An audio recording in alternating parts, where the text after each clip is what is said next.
Bonsoir à toutes et tous. Je pense qu'on va commencer parce qu'on n'est pas en avance. Donc bienvenue à cette session donc, sur l'intégration de données. Donc, je me présente donc Olivier Hague, je travaille à l'INSEE dans la sphère des statistiques d'entreprise et je suis très content d'animer cette session parce que c'est un sujet qui me tient à cœur. Alors en plus, j'ai eu un petit coup de cœur pour les trois présentations, donc je vais expliquer pourquoi à chaque fois. Donc d'abord, ce qu'il faut avoir en tête, c'est que on va forcément parler de données administratives, d'appariement de données administratives, d'appariement de données administratives avec des enquêtes, le tout pour produire des données, plus de données sur des nouvelles problématiques, mais également à des niveaux plus fins, le tout en gardant finalement une charge auprès des entreprises ou auprès des ménages qui est identique. Le fameux fardeau, comme disent nos collègues canadiens. Donc à l'INSEE, ça fait plus de 50 ans qu'on produit des statistiques à partir des données administratives, donc ce n'est pas nouveau. Mais ce qu'on peut constater quand même, c'est si la méthodologie au niveau des statistiques d'enquête, à partir d'enquête, elle est très. On a des articles de référence internationale, je pense notamment à des personnes qui ont été évoquées ce matin, Jean-Claude Deville, Olivier Sotori, également Christian S, côté statistiques d'entreprise, qui ont produit des articles de référence. Côté statistiques produites à partir des données administratives, on était moins au point, je dirais. Mais j'ai utilisé l'imparfait parce que depuis cette année, en fait, et grâce à un excellent, remarquable travail donc, des deux premiers présentateurs, donc Heidi Komarianos et Pascal Rivière, et ce vide a été comblé par un document méthodo vraiment extrêmement complet qui passe un cadre sur la production de données statistiques à partir de données administratives. Et donc c'était un manque qui a été comblé, donc un challenge réussi. Et là, je vais leur proposer un deuxième challenge, c'est de résumer 100 pages en 15 minutes. Donc à vous de jouer. Bonjour à toutes et à tous, et plutôt bonsoir à cette heure-ci. Dans un contexte de multiplication des sources de données, dans un contexte de datafication du monde, il devient de plus en plus important pour la statistique publique de savoir produire des statistiques à partir de données construites par d'autres. Des données privées, des données administratives. Là, dans ce cas-là, nous allons parler de statistiques construites à partir de données administratives. On va poser le problème en général, essayer de se dire au fait c'est quoi une donnée administrative. Heidi parlera du processus d'élaboration des statistiques, de ce qu'on propose comme cadre. Et si on commence par la problématique, pour être tout à fait honnête, tout part d'un agacement en quelque sorte. Il est peut-être arrivé à des personnes dans cette salle, d'être interpellés par des journalistes qui nous disent mais maintenant avec les données administratives vous ne servez plus à rien. C'est arrivé. Il y a des gens à qui c'est arrivé, et on se dit, c'est pas compliqué. C'est pas compliqué. Les données administratives, vous chargez les données et vous les sommez. C'est quand même simple, quoi. C'est pas difficile. Et on a réellement ce discours. Alors, déjà, ce discours, on peut tout de suite y apporter un bémol, qui est de dire, en fait, on ne fait pas juste une somme de XI. On fait une somme d'ici, mais déjà sur un certain champ, une population U, pour une certaine catégorie. On raisonne sur une certaine variable, sur certaines unités statistiques et une certaine temporalité. Par exemple, je vais calculer un investissement total sur l'unité, ça va être l'unité légale, sur le champ, mettons, entreprise marchande, vivante fin 2023, temporalité, donc mettons l'année 2023, etc. Dans le cas d'une enquête, on va simplement dire oui, on ne peut pas uniquement faire ce calcul-là parce qu'on raisonne sur un échantillon. Et donc, on introduit les pondérations associées. Et en fait, quand on regarde de près, dans le cas de la réalisation d'une enquête, alors réaliser une enquête, on le sait, c'est une opération très compliquée, qui demande beaucoup d'expertise, beaucoup de moyens, mais la profession statistique décide du champ, des unités qu'elle va sélectionner, elle va concevoir déterminer les variables sur lesquelles on va travailler, elle va déterminer les nomenclatures adéquates, les temporalités, à quel moment on fait la collecte à quel moment, sur quelle année. Et puis par ailleurs, on va définir au départ, on va concevoir un questionnaire, concevoir un échantillon, et un protocole de collecte, et on va réaliser une collecte dont il faut préciser qu'on fait une collecte à des fins d'information pour nourrir le débat public. Donc tout compris, même si tout ça est très compliqué, on a une démarche qui est connue, qu'on maîtrise. Dans le cas des données administratives, tout explose. C'est-à-dire que les ingrédients, en fait, les 5 ingrédients que je viens d'évoquer, on nous les impose. Le champ, on le maîtrise pas, finalement. C'est le champ, je sais pas, mettons le champ d'assujetti à tel impôt, ou les unités, les variables, les catégories. On s'aperçoit, par exemple, qu'on peut avoir des catégorisations de régions qui sont des régions administratives, qui ne sont pas ce qui nous arrange. Les temporalités, idem. Et puis on est dans un environnement qui est complètement différent, avec un langage différent, une sémantique, avec des objectifs qui sont différents. Et donc la question qui se pose, c'est celle du processus qu'on va mettre en place. Et donc l'idée, c'est qu'on va, pour ça, reconstruire les différents ingrédients que je viens d'évoquer pour pouvoir construire des statistiques. Alors, si on regarde de plus près, quand on parle des données administratives, on parle de quoi ? Ce sont des données, d'une manière ou d'une autre, il y a une dimension institutionnelle, il y a un cadre juridique derrière. Et d'une façon ou d'une autre, même si c'est très simplificateur de le dire, il y a une sorte d'exhaustivité qui fait que c'est très intéressant parce qu'on va couvrir, je ne sais pas, on l'a vu par exemple aujourd'hui quand il était question de données de patrimoine, on cadre de manière assez large. Elles sont, attention, liées à un usage bien précis. On voit dans la littérature, il y a un article de David Hand où il dit finalement les données, ce sont des déchets des processus de production. C'est les copeaux de bois pour le menuisier. Elles servent avant tout à piloter des processus opérationnels, à décider, je ne sais pas, d'attribuer une prestation ou quelque chose. Données administratives, on n'est pas du tout sûr que ça soit pérenne. On l'a vu il y a quelques années avec la disparition de la taxe d'habitation, on n'a absolument aucune garantie que ce soit pérenne. Et même si elles sont pérennes, le cadre légal, il peut bouger de toute façon. Et puis, ce qu'on a tendance à oublier souvent, c'est que l'habitat naturel des données administratives, c'est un système d'information dans lequel elles vivent, elles bougent sans arrêt. Elles sont liées à des événements administratifs, et ça change tout le temps. Par ailleurs, non seulement elles bougent tout le temps, mais il y a une toute petite part qui va nous intéresser pour la statistique. Donc si on compare au cas des données d'enquête, il faut avoir en tête qu'une donnée administrative, ce n'est pas nécessairement une observation. Si la donnée, c'est j'ai attribué telle prestation à telle personne, il y a une décision de l'administration, mais ce n'est pas obligatoirement une observation au sens habituel. Elle n'est pas nécessairement, et la plupart du temps, elle n'est pas construite, imaginée pour informer le public. Elle n'est pas du tout là pour ça. Si on a, je travaille dans le monde de la retraite, si on a des données de carrière, c'est pas parce que ça nous intéresse en soi pour faire des études, c'est parce que ça permet d'attribuer une retraite à bon droit.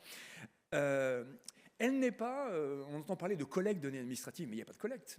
La collecte, c'est un terme statistique.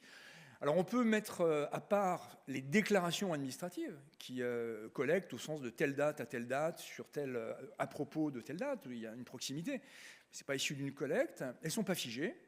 Et puis évidemment, elles n'ont aucune raison d'être conformes à ce qu'on attend. Alors ce qu'il faut souligner, c'est que ce sujet-là, la difficulté posée par la récupération de données externes, ce n'est pas du tout spécifique à la statistique et ce n'est pas du tout nouveau.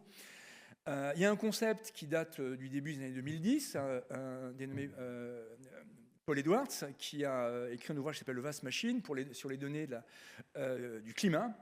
Et il introduit le concept de data friction sur les données, et il parle notamment de l'incompréhension, les très grandes difficultés de communiquer entre les météorologues et les climatologues, qui n'ont pas du tout le même objectif. Et donc, bon, il applique, alors il y a d'autres articles où il l'applique à l'astronomie, à d'autres sujets, c'est très très compliqué. Et l'idée de la data friction, c'est de dire, comme dans le monde physique, il y a des forces de frottement, là, la force de frottement, c'est l'incompréhension sur les formats, le sens des données, etc. Donc il y a d'autres articles sur les décisions liées à des données qu'on a mal capturées. Il y a un papier intéressant de début 2025, qui sort dans Harvard Data Science Review, sur le concept de distance entre fournisseurs de données et utilisateurs de données, parce qu'il y a cet écart. Donc il faut faire attention à une fausse impression de simplicité qu'on a pour les données administratives. On dit envoyez-moi les fichiers. Non, c'est beaucoup plus compliqué que ça. Il faut établir des ponts entre le monde administratif et le monde statistique. Et on cite dans nos documents de travail l'exemple de l'ONS où ils envoient des statisticiens pendant 6 mois dans une administration pour vraiment bien comprendre l'univers. Donc, de manière générale, lorsqu'on veut exploiter des données administratives à des fins statistiques, si on pose le problème, d'une part, on n'a pas les ingrédients de base, on n'a pas ce qu'il nous faudrait. On ne maîtrise pas complètement la manière dont les données naissent, on ne décide pas ça, c'est dans un processus administratif. À nouveau, on peut mettre à part les déclarations administratives régulières. Et puis, alors, les données bougent tout le temps. Soit on se dit, je raisonne sur le système d'information où les données bougent tout le temps, soit je me dis, non, il y a des fichiers qui sont figés, qu'on nous fournit. Oui, mais on nous fournit des fichiers qui ont été construits par l'administration avec une démarche, une méthode dont on n'a pas nécessairement trace. Et on peut avoir d'ailleurs plusieurs fichiers produits de manière différente par la même administration. Donc là, la question qu'on va se poser maintenant, c'est comment on fait pour reconstruire toute cette grille, tous ces ingrédients, dans le processus d'exploitation des données administratives.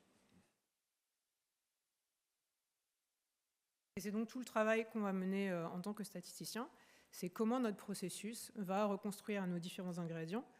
Et donc on va voir ça, donc on vous rappelle le contexte, c'est qu'on a un changement de paradigme complet par rapport aux enquêtes. En quelque sorte, l'essence même du travail qu'on mène a changé. On n'a pas d'échantillon, on n'a pas de questionnaire ni de collecte. Et on va devoir comprendre un univers administratif, la façon dont les données sont produites, et figer ces données pour produire ensuite un fichier plus utile pour nos usages statistiques. On distinguera 3 grandes étapes pour le faire. L'acquisition des données, ce n'est pas quelque chose qui va de soi.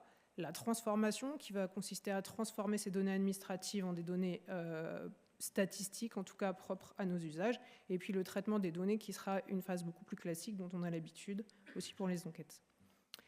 L'acquisition des données, c'est la première étape, c'est souvent celle qu'on néglige parce que c'est peut-être la plus éloignée de ce qu'on sait faire et pourtant elle est fondamentale puisque c'est elle qui va construire toute la suite.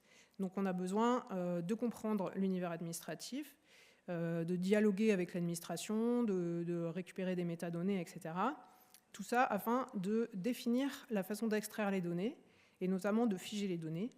La chose importante ici, c'est qu'on va figer la temporalité des données. Donc on va reconstruire déjà notre premier ingrédient, c'est la temporalité. Et à l'issue de cette étape, on obtient un fichier de données administratives. On a souvent une convention qui régit cette extraction. À chaque étape, il y a une étape de qualification. La première étape, elle va se dérouler complètement dans le monde administratif. On va évaluer, on va qualifier ce fichier dans le sens propre du terme, c'est-à-dire qu'on va évaluer son adaptation à l'usage qu'on en envisage. Et cette qualification dans le monde administratif, elle est très importante puisque avoir un langage commun avec l'administration qui a produit ces données, c'est un prérequis pour pouvoir dialoguer avec elle. Quand on qualifie, derrière, il va y avoir des actions qu'on va pouvoir prendre. L'action la plus radicale étant de ne pas utiliser les données, mais le plus souvent, on va détecter des problèmes qu'on va vouloir corriger, qui vont nous amener à retourner vers l'administration, soit pour avoir des compléments sur les métadonnées, soit pour avoir une relivraison. Par exemple, vous attendez des données sur toute la métropole et vous avez reçu 30 fichiers départementaux.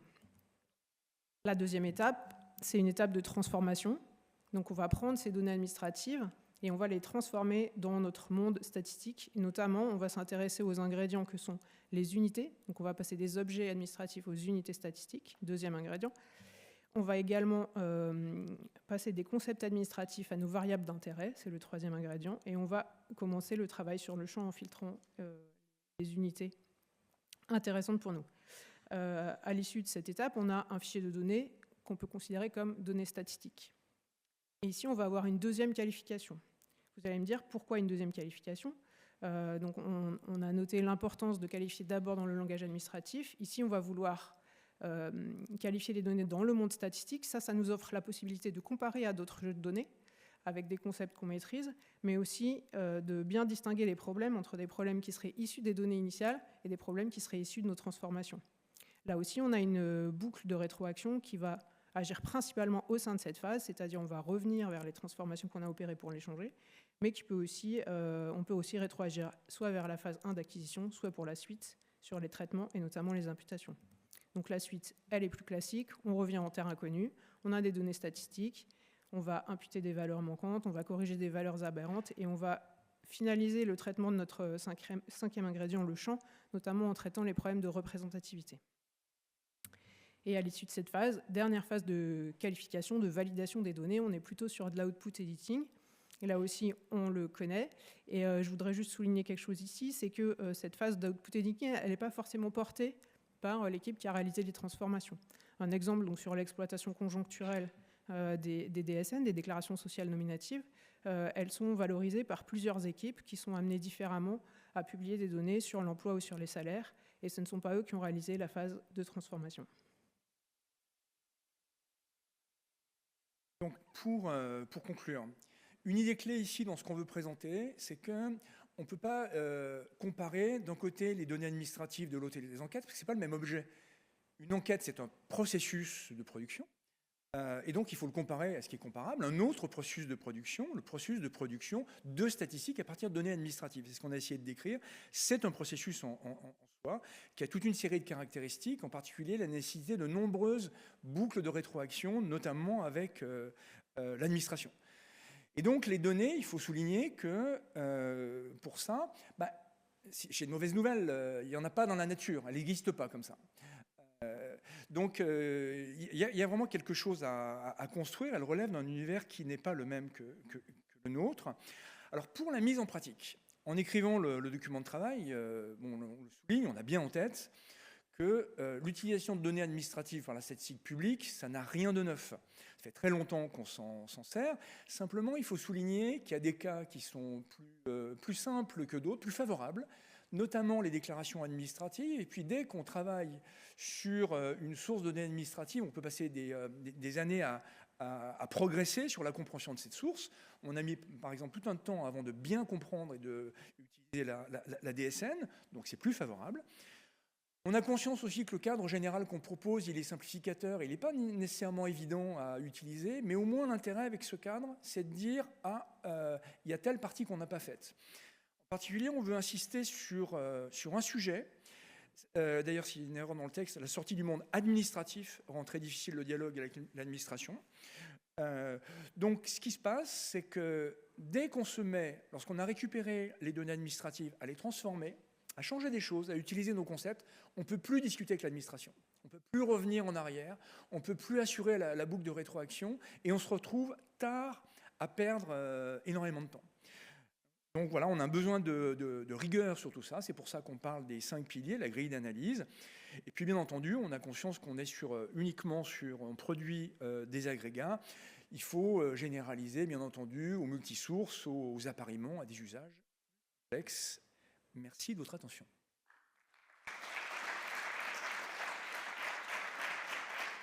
Merci. Et bravo, donc challenge réussi avec brio, le deuxième. Du coup, on va maintenant passer la parole à Laurette Cretin et Hervé Bacheret du PESAR Études économiques régionales de Toulouse. Donc là, le coup de cœur, il est plus thématique, parce qu'en fait, ça va parler de statistiques d'entreprise. Et si vous regardez un peu le planning des JMS, c'est quand même un sujet qui est sous-représenté par rapport à la statistique de ménage. Donc je ne sais pas trop pourquoi, mais on fait des choses très sympas, je ne dis pas ça parce qu'on est près des mobilités, mais on fait des choses très sympas au stade d'entreprise et j'espère que pour la prochaine GMS, on rééquilibrera un peu les choses. Et là, il y a un deuxième coup de cœur, c'est que dans cet article, ils ont utilisé un outil qui m'est cher, qui est Citrus, donc sur les restructurations, justement pour bien faire la différence entre une création pure et une création par reprise qui n'ont pas du tout les mêmes conséquences économiques. Donc bravo pour ça. Et donc voilà, je te passe la parole.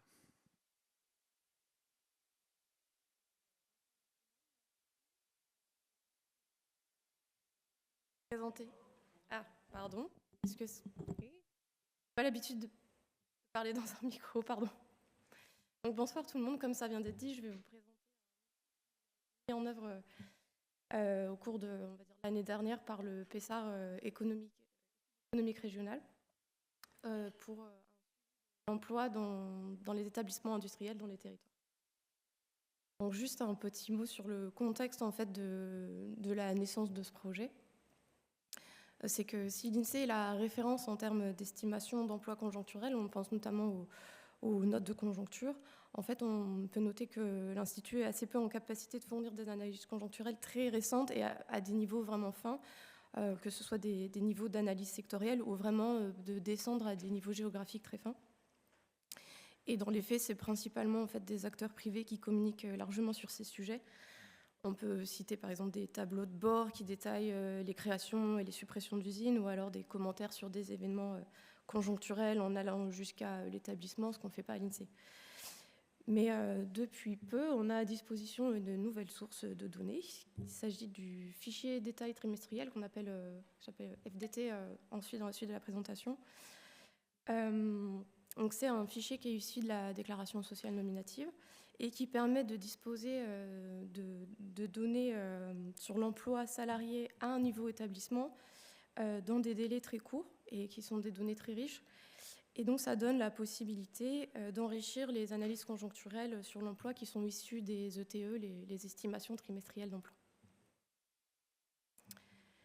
Donc, pour analyser la conjoncture locale et pour proposer des analyses conjoncturelles sur l'emploi à des échelles sectorielles et territoriales fines, c'est vraiment un atout de disposer de données individuelles à un niveau établissement, parce que l'établissement, en tant que, on va dire, unité d'exploitation ou de production géographiquement localisée, ça permet d'identifier le lieu où l'activité économique est effectivement exercée. Mais ça présente aussi certains inconvénients de disposer de données au niveau établissement, c'est-à-dire qu'en fait, elles contiennent beaucoup d'informations qui correspondent à des mouvements qui sont purement administratifs, mais qui n'ont pas de pertinence économique réelle quand on veut faire un commentaire économique. Et donc, ce qu'a fait le PESAR, c'est qu'il a mis en place, on va dire, une série de traitements pour neutraliser ce qu'on a appelé le bruit administratif des données et essayer de ne retenir que les événements qui traduisent une véritable évolution économique. Et donc, dans un premier temps, le champ a été restreint au secteur de l'industrie, mais l'extension est prévue à d'autres secteurs par la suite. Et donc, juste pour être un tout petit peu plus concrète et pour illustrer mieux ce qu'on entend par une approche administrative et une approche économique, on a mis là un exemple d'événements pour bien comprendre ce que nous, on veut retenir. Donc, on imagine une entreprise de 40 salariés qui change de numéro sirène à la suite d'une restructuration. Donc, si on analyse ça d'un point de vue administratif, ce qu'on va voir, c'est qu'on va pouvoir dire qu'on a d'un côté un SIRET qui est... Donc, le SIRET, c'est le numéro de l'établissement, qui est supprimé. Et on va décompter une perte de moins 40 salariés. Et puis, d'un autre côté, en même temps, on va avoir un nouveau SIRET, un nouvel établissement qui est créé, avec, on va compter, plus 40 salariés. Donc, le solde final, il n'est nul, mais on aura compté une création et une suppression d'établissement, et puis une création et une suppression d'emplois. Mais d'un point de vue économique, en fait, toute cette partie administrative, elle ne nous intéresse pas spécialement. Et on va plutôt considérer qu'on a juste eu un remplacement d'établissement sans notion de création-suppression. Et puis on va considérer qu'on n'a toujours qu'un seul établissement pérenne, sans variation d'effectifs, puisque c'est ça qui a un intérêt d'un point de vue économique dans le territoire.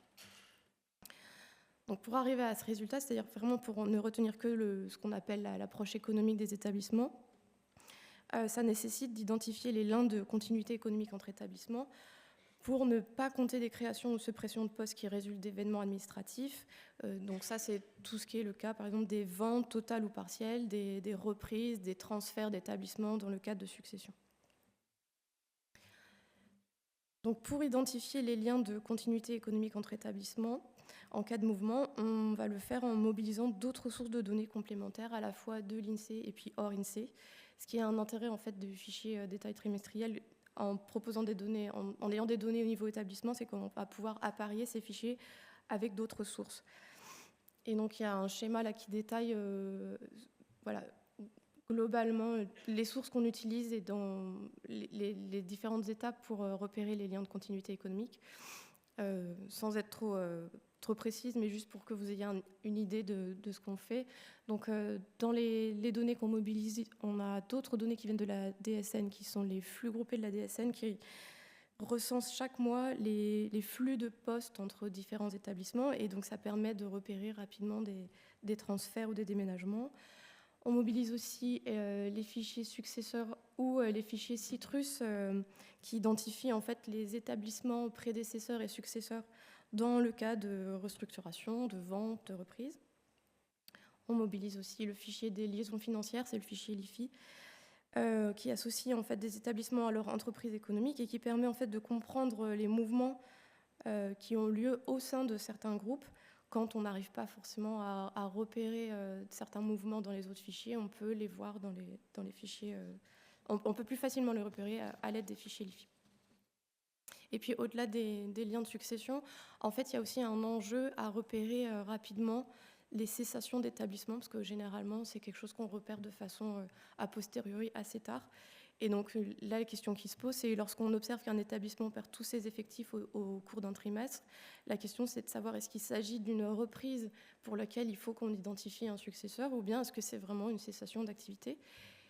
Et pour cette deuxième étape, là, on mobilise d'autres sources. Donc, on a cité ici le BODAC, le bulletin officiel des annonces civiles et commerciales, pour identifier les radiations.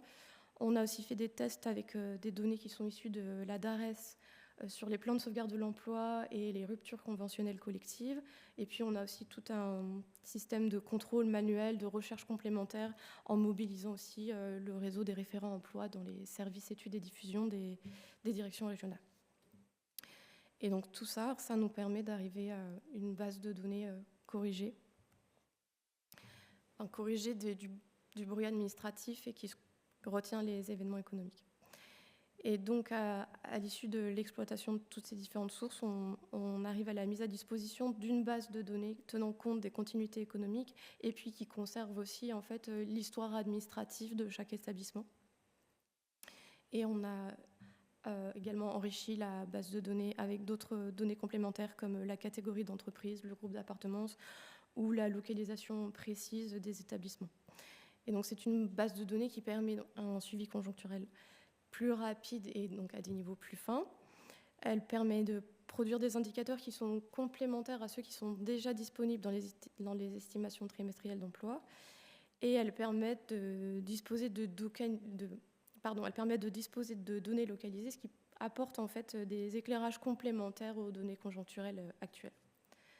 Donc juste ensuite, vous avez deux exemples d'indicateurs complémentaires qu'on peut étudier avec la base de données. Donc le premier, c'est celui qu'on a appelé les ouvertures économiques et les fermetures économiques.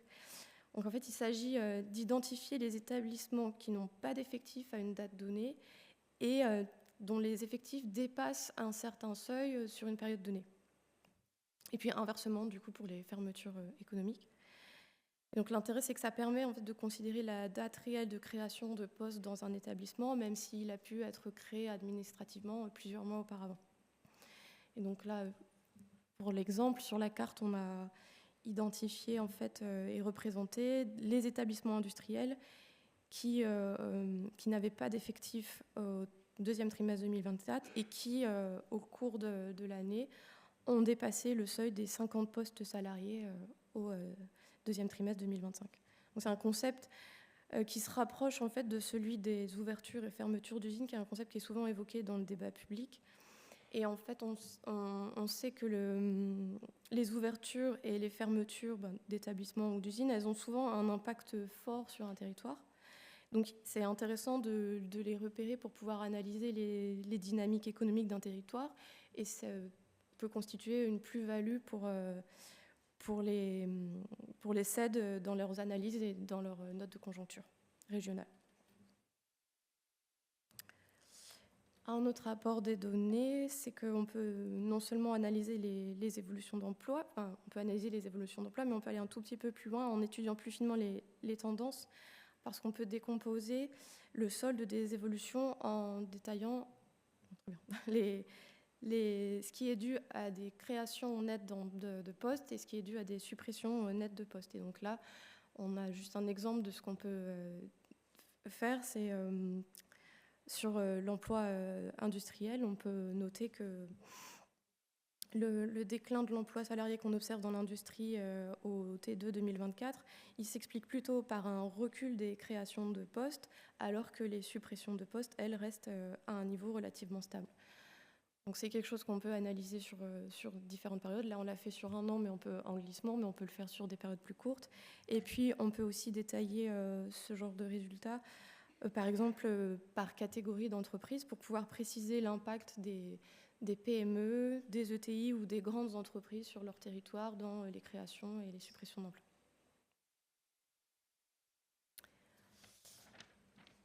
Et donc, un mot pour conclure, donc en fait c'est l'outil qu'on met à disposition. Donc pour le moment il est en phase de développement et de test, mais le dispositif qu'on a envisagé, il permettra à terme la mise à disposition des SED, des services études et diffusion, à la fois de la base de données et puis de résultats sur l'emploi au niveau de l'établissement à 80 jours fin de trimestre. C'est des données qui permettront d'alimenter les notes de conjoncture et puis aussi plus largement de pouvoir enrichir ponctuellement les études économiques qui sont faites en région. Donc, par exemple, il sera possible de repérer les fortes évolutions d'emploi dans les grands établissements. Un exemple qu'on peut citer, c'est qu'on pourra analyser la restructuration de l'entreprise Sanofi dans le cadre de la vente de sa branche des médicaments non remboursés, et on pourra voir en fait les impacts que cette restructuration a sur l'activité économique d'un territoire.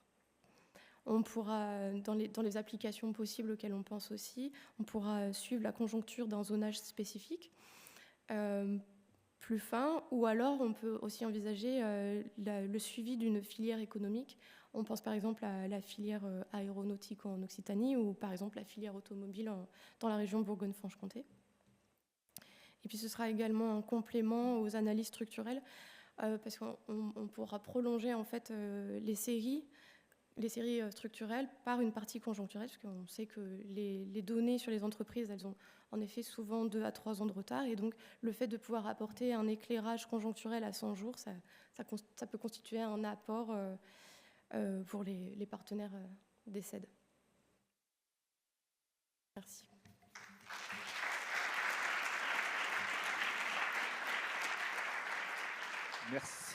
Merci beaucoup. Donc, on va passer maintenant à Inès Ramaandri et Nicolas Palliot de l'adresse. Donc là, le coup de cœur, il est plus sur mon poste d'avant. En fait, j'avais travaillé sur Résil, et d'ailleurs, je vous suggère fortement d'aller voir la séance demain spécifique sur Résil. En fait, j'avais participé à un groupe de travail animé par Nicolas sur comment est-ce qu'on peut essayer d'utiliser le Passero, qui était une nouvelle source. Le Passero, donc, c'est un peu l'équivalent de la DSN, mais pour les revenus autres que les salaires, pour produire des statistiques. Et ils avaient un peu mis en œuvre toute la méthodologie qui a été expliquée tout à l'heure par Heidi et Pascal sur un échantillon, et ça avait été vraiment remarquable. Et là, je suis très content de voir que finalement, ça a porté ses fruits, puisque cette source est utilisée pour produire des données. Bonsoir à tous. Donc on va vous faire cette présentation à 2 voix sur la combinaison de 2 sources, à savoir l'enquête sur les revenus fiscaux et sociaux, le RFS, qui est bien connu, de la statistique publique, et du dispositif de ressources mensuelles, qui est moins connu. Et on va essayer de vous montrer un petit peu une partie des difficultés qu'on a rencontrées et à quoi ça va nous servir. Donc, dans un premier temps, je vais vous présenter les 2 sources de données et essayer de vous présenter pourquoi elles sont complémentaires. Dans un deuxième temps, Inès vous présentera les travaux de repondération qu'elle a mis en œuvre sur cette source à Parier.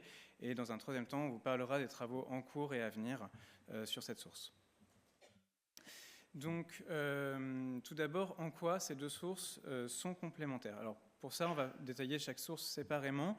Alors, le dispositif de ressources mensuelles, c'est, comme dit, un dispositif qui est connu qui commence à être connu des administrations, mais pas de la statistique publique, parce qu'elle a été pensée pour les administrations à partir des données du prélèvement à la source. L'idée, c'est que on collecte la DSN, on collecte des données de salaire, on collecte des données de revenus autres via Passero, qui contient des revenus de remplacement tels que le chômage, la retraite, l'invalidité, qui contient des prestations sociales, etc., à des fins notamment de prélèvement à la source.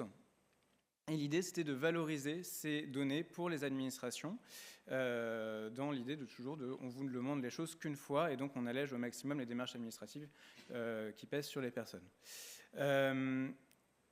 C'est une source qui est évolutive, le DRM, puisqu'elle vient venir compiler en fait la DSN et Passero, mais à partir de 2027, elle va aussi contenir des données de l'URSSAF sur les chiffres d'affaires de micro-entrepreneurs. Et c'est une source qui est intéressante pour nous parce qu'elle présente une granularité mensuelle avec 36 mois de profondeur. Donc, autrement dit, on a les revenus détaillés des individus sur 36 mois. Elle est mise à disposition par la Caisse nationale des allocations vieillesse et coordonnée par la Direction de la sécurité sociale des ministères sociaux. Malgré tout, c'est une source qui n'est pas miraculeuse, elle présente un certain nombre de limites. Déjà, il y a un certain nombre de champs de revenus qu'on n'observe pas dans le dispositif de ressources mensuelles. On ne voit pas, par exemple, le revenu du capital. Aujourd'hui, on ne voit pas du tout le revenu des indépendants. On le verra en partie à partir de 2027, etc. Il y a plein d'autres champs de revenus qui manquent. Surtout, le DRM, c'est un dispositif qui va venir compiler la donnée brute, qui va venir l'agencer, la filtrer, la diffuser, mais qui ne fait pas de retraitement de données. Donc ça veut dire qu'en tant que statisticien, on a ce retraitement à faire nous-mêmes derrière. Et enfin, et surtout, on n'a pas la possibilité de relier les membres d'un ménage au sein de cette source, donc on ne voit que les individus sans connaître l'ensemble de leur situation financière qui est liée à leur ménage. De l'autre côté, on a l'enquête sur les revenus fiscaux et sociaux, donc il y a une source qui est constituée par l'appariement du quatrième trimestre de l'enquête emploi, des données fiscales de l'impôt sur le revenu et des données sociales qui sont fournies essentiellement par la Caisse nationale d'allocation familiale et la CCMSA, je crois que c'est Mutualité sociale agricole. C'est une source qui est très utilisée dans la statistique publique, notamment pour le calcul du taux de pauvreté. Elle est aussi utilisée pour mettre en place le modèle INES de micro-simulation de la législation socio-fiscale, à partir de laquelle on évalue le coût des réformes, les gagnants et les perdants associés à une réforme sur une prestation sociale, par exemple. C'est une source qui, pareil, a beaucoup d'avantages, mais il y a aussi des limites. On a une information qui va être extrêmement complète sur toutes les dimensions du revenu. Par contre, on a une information qui est annuelle. On a une information qui a une profondeur d'1 an uniquement. Et surtout, on est dépendant de la donnée administrative qui a été collectée. C'est-à-dire que si, à l'impôt sur le revenu, on me demande une donnée agrégée, par exemple, on va vous demander de remplir si vous avez perçu des revenus du chômage, mais au sens large, donc qui vont agréger les allocations chômage et par exemple l'allocation de solidarité spécifique dont vous parlera Inès plus tard, eh bien, on ne pourra jamais la désagréger, nous, en tant que statisticiens. Donc, du coup, on n'a pas la possibilité de faire plus fin que les agrégats de cette source. Et surtout, le ménage va être figé sur l'ensemble de l'année, c'est-à-dire que si jamais il y a eu des séparations ou des mises en couple au cours des 9 premiers mois de l'année, on ne va pas le voir dans le RFS. On voit juste la situation au T4 du ménage. Donc pourquoi le RFS-DRM, c'est un dispositif qui nous a intéressés, tout simplement parce que on a en fait deux sources qui vont gommer l'essentiel des limites de l'autre. Par exemple, le DRM est une source individuelle, très bien, on l'a pareil avec le RFS, on récupère des contours de ménage. Les informations dans le RFS sont annuelles, on l'a pareil avec le DRM, on récupère des informations mensuelles. Et donc, en fait, on a un certain nombre de limites qui vont se gommer mutuellement. Mais malgré tout, il y en a une principale qui va perdurer, c'est-à-dire que le ménage reste figé sur l'ensemble de l'année. Je ne vois pas les mises en couple ou les séparations qui ont pu avoir au fil de l'année, qui peuvent expliquer des variations de revenus au sein des ménages. Donc, dans tout ce qu'on va vous présenter, on va vous parler de l'ERFS DRM 2021, qui sont sur les données sur lesquelles on travaille pour l'instant. Bientôt, on passera aux données 2023, en sautant 2022. C'est des données qu'on ne récupère pas de manière immédiate. C'est-à-dire qu'une fois qu'on a le RFS repondéré qui nécessite un processus de production énorme du côté de l'enquête emploi et de la division revenus des ménages à l'INSEE, ensuite il faut récupérer, pour pouvoir les appareiller aux données de la CNAV, il faut récupérer le NIR. Et donc pour cela, ça ne se fait pas de manière immédiate. Il y a une récupération de traits d'identité dans les fichiers fiscaux et sociaux et dans l'enquête emploi en continu qui est faite à partir de l'ERFS. Et ensuite, une étape de nirification. Tout ça va faire qu'on a de la perte d'individus. Et donc on va avoir besoin de faire un retraitement, une repondération que va vous présenter Inès. Merci. Donc pour les travaux de redressement de cette base de données appariée, on est au niveau ménage pour être en cohérence avec le RFS, même si le DRM est au niveau individuel, parce que comme Nicolas l'a dit, plusieurs grands agrégats socio-fiscaux et le niveau de vie ou le taux de pauvreté sont calculés à ce niveau-là. Donc, un ménage à parier, c'est un ménage où tous les individus de 16 ans ou plus sont retrouvés dans le DRM et non à parier, donc l'inverse, au moins un individu de 16 ans ou plus qui manque. Pourquoi ce seuil? Donc, pourquoi 16 ans? Parce qu'on estime qu'à partir de cet âge, on peut commencer à percevoir des revenus d'activité ou des prestations sociales, et donc voilà, 16 ans. Et si on retient cette définition du ménage à parier, on a 85% des ménages de l'ERFS qui sont retrouvés dans le DRM. Donc pour le redressement de notre base de données à parier, on procède en 3 étapes. Donc on a une première étape qui est la régression logique. Donc ici notre objectif c'est d'estimer la probabilité qu'un ménage soit à parier, donc la probabilité qu'il soit retrouvé dans le DRM en fonction de variable explicative X, donc j'expliquerai après. Donc ici, on a une première étape qui vise à corriger le biais de sélection. On a une limite, c'est que si un ménage a une probabilité très faible d'être à parier, il aura un poids très élevé. Donc pour pallier cette limite, on passe à la deuxième étape qui est la constitution de groupes de GRH, de groupes de réponse homogènes. Donc ici, on regroupe les ménages selon leur probabilité estimée d'être à parier qu'on a calculé juste au-dessus, avec un algorithme qui a été développé par Aziza et Beaumont qu'on reprend. Et donc, on a un poids GRH qui est ici, donc la petite équation WM, qui est le poids initial de l'ERFS sur la probabilité moyenne du GRH auquel appartient le ménage qui est le ménage du poids. Et enfin, on a une dernière étape, le calage sur marge. Donc ici, on veut reproduire donc, les distributions sur certaines variables de l'ERFS sur l'ERFS DRM. Et donc, avec ces 3 étapes-là, on va réduire la variance et comparabilité. Alors, les variables intégrées dans le logit. Donc ici, c'était la première étape de notre redressement. Notre but, c'était de comprendre les déterminants de l'appariement, donc pourquoi un ménage est retrouvé ou non. Donc on a une variable binaire expliquée qui vaut 1 si le ménage est apparié et 0 si le ménage n'est pas apparié. Et les facteurs explicatifs de l'appariement, donc elles ont été sélectionnés grâce au logit. On a 3 grandes dimensions, donc l'identité, où on retrouve sexe, âge, lieu de naissance, qui sont assez déterminants dans le fait qu'un ménage soit retrouvé ou pas, les variables socio-économiques, diplôme, statut d'activité, et enfin des variables sur la stabilité résidentielle et fiscale, parce que si par exemple un ménage déménage souvent, il va peut-être être moins retrouvé dans la base administrative, dans le DRM. Avant de passer aux résultats, donc ici on a récupéré le tableau où on a tous les GRH qu'on récupère après que l'algorithme ait fait les travaux. Donc ici on récupère 8 GRH, ils sont classés en fonction de leur probabilité d'appariement, donc de 0,25 pour le groupe 1 à 0,94 pour le dernier groupe, et le nombre de ménages au total par groupe et le nombre de ménages nérifiés.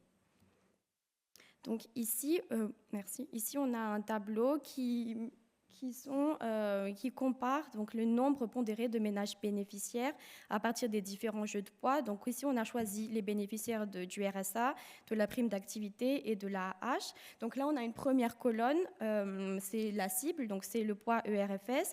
Lorsqu'on passe à la deuxième colonne, donc si on ne fait pas de correction, on va perdre pour les bénéficiaires du RSA et de la prime d'activité un peu plus de 300 000 bénéficiaires, et pour l'AAH, un peu moins de 10 000 bénéficiaires.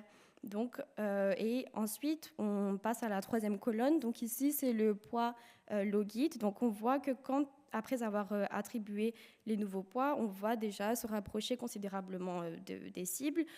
Donc on corrige plus de 80% du biais.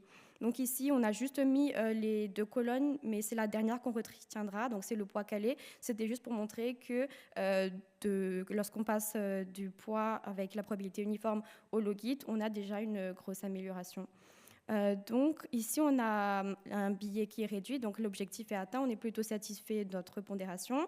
On a une correction des sous-estimations, donc les bénéficiaires, ici par exemple pour les bénéficiaires du RSA et de la prime d'activité, qui sont sous-représentés grâce au poids, donc on aura moins de billets lorsqu'on fera des études plus tard par exemple, et une variance maîtrisée. Alors, dernière partie, les travaux en cours et à venir.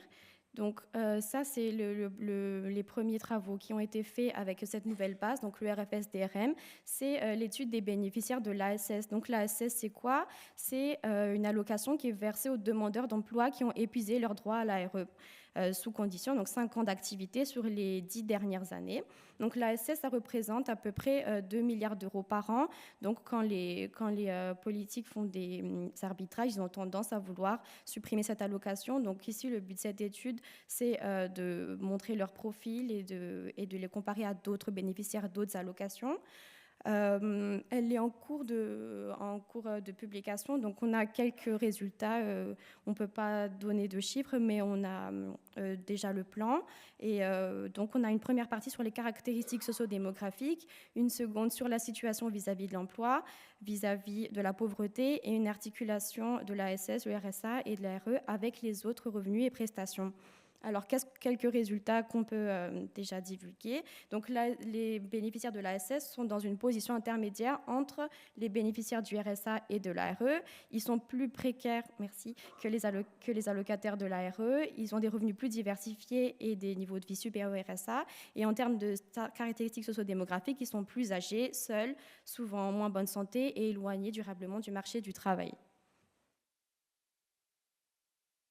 Ces travaux que vient de vous présenter Inès, on va les utiliser dans le modèle de microsimulation de la législation socio-fiscale, puisqu'actuellement, en fait, dans les données de l'ERFS, on ne peut pas distinguer l'ASS des allocations chômage. Et en fait, jusqu'à présent, quand il fallait évaluer le coût d'une réforme qui touchait l'ASS, on était obligé de se baser sur des cibles macro pour pouvoir essayer de simuler des coûts. Et donc là, on va pouvoir normalement faire mieux à partir de ces travaux. En tout cas, c'est l'objectif qu'on a. Sur les données de l'ERFS-DRM, elles vont aussi servir à actualiser et à produire des nouveaux chiffres autour du non-recours aux prestations sociales. C'est-à-dire le non-recours, c'est le fait de ne pas recourir à une prestation sociale alors qu'on serait éligible et que si on la demandait, on la toucherait. Et donc, il y a des premiers travaux qui avaient été effectués autour du non-recours au RSA à l'adresse et qui ont été publiés en 2022 et qui concernaient le RSA, mais qui faisaient un certain nombre d'hypothèses. On a des travaux qui vont être actualisés par Cécile Gaillet, notre postdoctorante, et qui va publier sur le non-recours au RSA probablement au premier semestre 2026. Et donc, cette fois-ci, avec les données de l'ERFS-DRM, on fait tomber un certain nombre d'hypothèses qui avaient été faites, qui avaient été nécessaires pour la première étude sans les données du DRM. Surtout, on va pouvoir faire étudier le non-recours à la prime d'activité, ce qui est possible grâce à la chronique de revenus mensuels du DRM. Ce n'était pas possible jusqu'à présent. Et donc ça, c'est un vrai plus lié à cette source. Et pour conclure, dernière slide, sur une étude qui est pour le coup à ses prémices, on va s'intéresser là à la volatilité des revenus. Donc là, pour le coup, on utilisera le RFS-DRM 2023 pour s'intéresser en fait à l'efficacité des allocations et prestations sociales pour arriver à réduire les variations de revenus des individus et des ménages au niveau infra-annuel. Est-ce que ces prestations qui sont là pour nous aider en cas de choc de vie, par exemple, aident vraiment à amortir ces chocs de vie, ou est-ce qu'elles arrivent à un moment donné où ce choc de vie est passé? Et donc, on va avoir un certain nombre de questions qu'on va se poser autour de cette variabilité des revenus qu'on ne pouvait pas étudier jusqu'à présent parce qu'on n'avait pas de source qui permettait d'avoir l'ensemble des revenus au niveau mensuel pour des ménages. Et en fait, avec cette source, on va pouvoir le faire. Et pour nous, c'est très prometteur. Je vous remercie pour votre attention.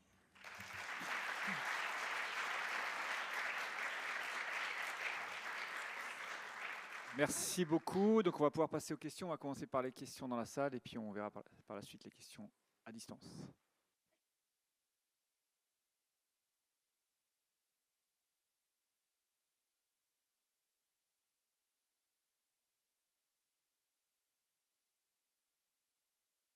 Jean-Marc Béguin, j'ai une question sur le deuxième exposé. Je n'ai aucun doute sur le fait que cette espèce de nouveau fichier des grands établissements vous permettra par exemple d'étudier la restructuration de Sanofi. J'ai un doute sur le fait que vous allez le faire, c'est-à-dire comment vous traitez le problème du secret statistique dans ce genre d'études? Est-ce que vous avez résolu cette question à laquelle je m'étais heurté au comité du secret, qui ne voulait pas qu'on fasse des statistiques sur un seul et même groupe? Alors nous, on a présenté des travaux qui sont internes à l'INSEE, on est bien d'accord, on est un service, un pôle national, donc on donne ça au CED. Et effectivement, il y a interdiction de diffuser des résultats. Déjà, par exemple, on n'a même pas le droit de donner le nom d'un groupe aujourd'hui. On n'a pas le droit de donner non plus la composition des établissements. L'intérêt de ces travaux, c'est d'alimenter les discours et de pouvoir un peu amener un plus. Par exemple, Laurette n'en a pas parlé, mais quant à Michelin qui va fermer 2 établissements en Bretagne, on va pouvoir regarder à quel moment ça s'est passé. On peut regarder par exemple quel type, parce que l'information qu'il y a dans cette donnée qui arrive à 60 jours, on a l'âge des salariés, on a homme-femme, on a le type de contrat. Donc ça permet derrière éventuellement de donner des discours. Ce sont plutôt des salariés qui sont âgés, etc. Mais on ne va pas donner de données vraiment confidentielles ni rien. Ça, c'est le rôle des CED. Ça permet de nourrir des études, des exemples, mais on ne diffusera pas ces résultats. C'est vraiment uniquement en interne, on est bien d'accord. Mais c'est pour nourrir les analyses, les commentaires et d'aller plus loin et de se positionner un peu par rapport, Laurette n'a pas donné le nom, mais un organisme comme Trendéo qui occupe beaucoup le terrain avec des choses qui sont que de la revue de presse, là où nous, on a la réalité à 60 jours du terrain, qu'on puisse se positionner et dire, ils annoncent des chiffres, on en est très loin, parce qu'eux, ils voient un plus 500, mais s'il y a 50 fois plus 2, ils ne le voient pas, par exemple. Donc notre enjeu, c'est se positionner sur un discours très rapide, très localisé, et qui est beaucoup plus crédible et de meilleure qualité que des gens qui occupent le terrain depuis 15 ans. Voilà, c'est un peu ambitieux, mais effectivement, on ne diffusera rien de ce type-là, on est d'accord.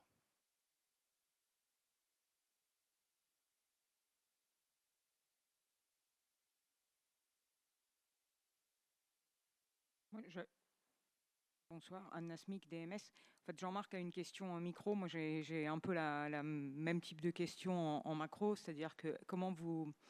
je me posais la question en termes de diffusion, comment vous réconciliez ça avec une diffusion de données désaisonnalisées, par exemple, département à 88. Et en fait, je pense, Hervé, tu viens de répondre un peu en disant que c'est un indicateur peut-être interne pour une part. Et justement, je suppose que vous ne concurrencez pas, entre guillemets, la publication des données départementales d'emploi. Non, on a un groupe de travail avec la DSE, Olivier qui est là, et le DERA qui sont présents. Et donc, tous nos travaux sont présentés à chaque fois et on voit ensemble comment on se positionne. Le principe, c'est vraiment d'être complémentaire. Donc, par exemple, on a le fameux, ce qu'on appelle création et suppression économique, qui est l'équivalent de création-suppression d'usines au sens des acteurs qui présentent par ailleurs.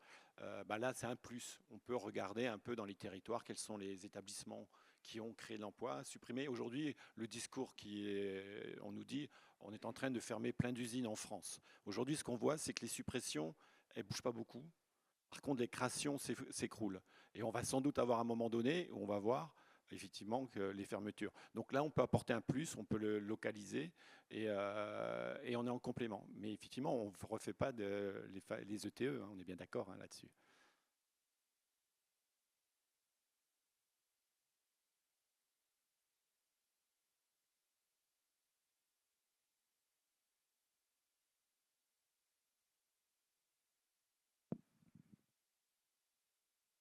Oui, j'avais une question par rapport à la première présentation sur la base de données issues de données administratives.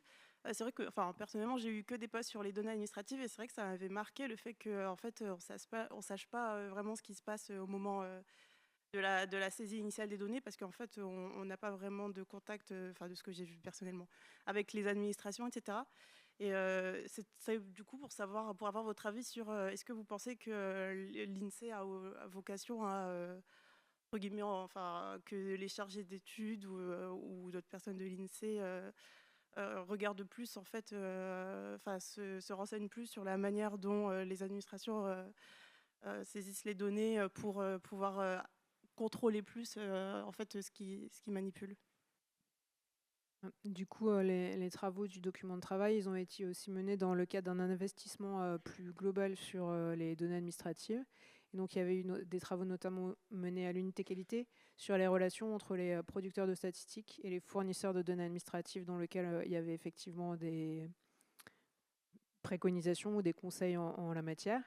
L'idée, c'est pas forcément que les chargés d'études eux-mêmes le fassent, mais c'est plutôt une réflexion de l'institution sur comment on construit l'exploitation des données administratives. On voit que dans les contextes internationaux, il peut y avoir des choses assez différentes, avec parfois de la centralisation de l'acquisition de données administratives pour une source ou pour plusieurs. Pascal l'a évoqué, dans l'Office statistique britannique, ils ont créé une équipe carrément qui s'occupe d'acquisition de données administratives, qui est focus là-dessus, qui travaille avec les équipes métiers et qui aussi investit beaucoup justement dans la compréhension de l'univers administratif, parfois en envoyant des gens carrément pendant plusieurs mois pour comprendre comment sont construites les données. Donc ça, c'est une réflexion institutionnelle. C'est intéressant de l'avoir chacun à notre niveau, mais c'est aussi des choses sur lesquelles la DMCSI va continuer à réfléchir.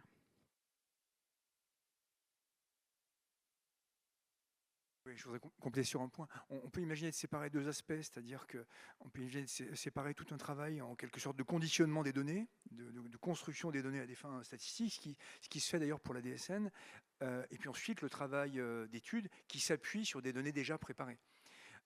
Mais au minimum, et on le dit dans le document de travail, ce qui nous paraît essentiel, on peut le résumer à un mot, c'est d'avoir de la curiosité pour l'administration. On ne peut pas juste se dire...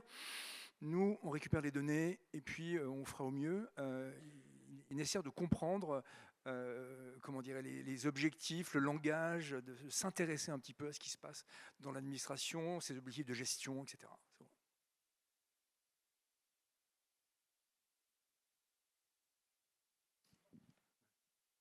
Bonsoir, Gaël de Peretti, responsable du service statistique ministériel de la fonction publique. J'avais une question pour le premier exposé. Alors déjà, pour répondre à la question précédente, les SSM, ils avaient été construits justement au départ pour se rapprocher des endroits où on construit les données et pour pouvoir agir et faire en sorte que ces données de gestion soient pas trop éloignées de nos catégories et de nos façons de penser quand on transformait ça en données ou en informations statistiques. Ma question, elle était justement, donc il y a un excellent article d'Alain Desrosières qui s'appelait « Enquête versus registre administratif, la dualité des sources ».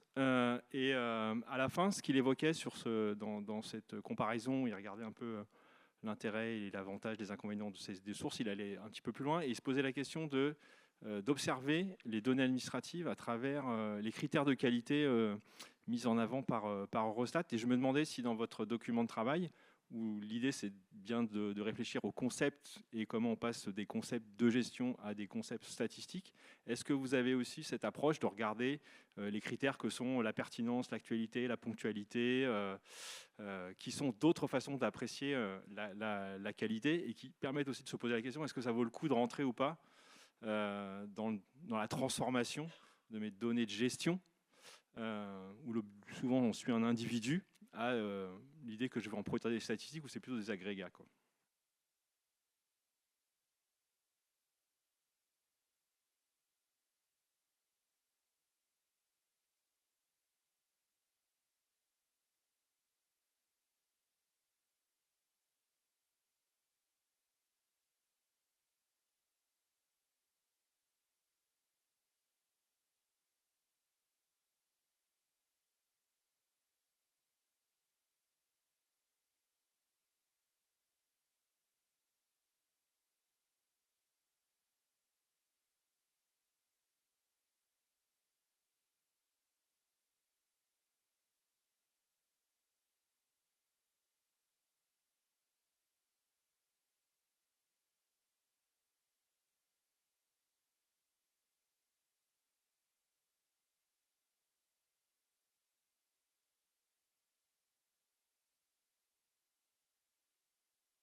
propose d'arrêter, vous pourrez continuer la discussion juste après. Là, parce que donc merci beaucoup aux différents intervenants. Il y a une session bis demain, animée par Heidi, donc n'hésitez pas à y aller. Et puis donc bonne soirée à tous. Merci. Merci.